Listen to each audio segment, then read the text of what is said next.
Gəldik Zurnanın son ötdüyü yerə. Qarabağın bu mövsümlük son liqa mərhələsi oyununa.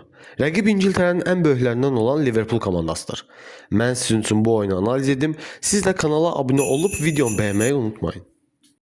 Qarabağ komandası ötən tur Çempionlar Liqasında evdə Eintracht klubunu məğlub edərək demək olar ki, Çempionlar Liqasının 16-da bir final mərhələsini təmin edib.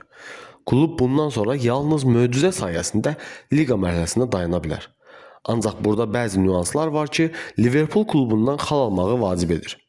Bu videoda daha çox bu barədə danışacağıq. Birincisi, Qarabağ hələ də riyazi şəkildə mübarizəni dayandırmaq ehtimalına görə Liverpooldan xal almalıdır. Burada qazanacağımız bir xal bizi digər oyunların nəticəsindən asılı olmayaraq 16-da bir final mərhələsinə aparacaq. Rəqiblərimizin, xüsusilə də Kopenhagenin Barcelona, PSV-nin Bayern ilə qarşılaşmaları hər nə qədər də bizim işimizə yarayacaq nəticələrlə bitmə ehtimalını göstərsə də, bu futboldur, hər şey ola bilər. Xüsusilə də Çempionlar Liqasının son turunda. Fikirləşsək ki, klublar son oyunlara ikinci heyətlə çıxmaq üstün tutur, bizim Liverpooldan xal alma məsələmiz daha da ciddiləşir. İkincisi, prestij. Qarabağ onsuz da qazandığı xallarla, oynadığı oyunla Avropada səs sala bilib. Artıq komandalar ciddi gözlə baxır komandamıza. Ancaq Liverpoolla oyunda qazanılacaq xal və ya xallar, oynanılacaq əla oyun Qarabağın adını Avropada daha da yüksək yerlərə yaza bilər. Üçüncüsü, futbol vitrini. Qarabağın futbolçularına artıq böyük komandalardan təkliflər var. Xüsusilə də Elvin Cəfərquliyev və Bəhlul Mustafazadə. Elvinin bu oyunda göstərəcəyi yüksək performans, Bəhlulun kritik müdaxilələri oyuncularımızı vitrinə daha yaxşı şəkildə qoya bilər.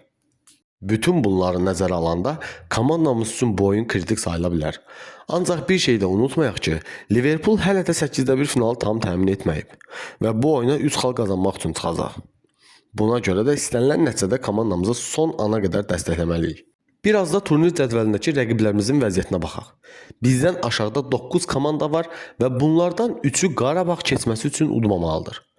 Əvvəldən məlumat verdiyim kimi PSV Bayern, Kopenhagen Barcelona qarşısında xal qazanmaq ehtimalları real görsənmir.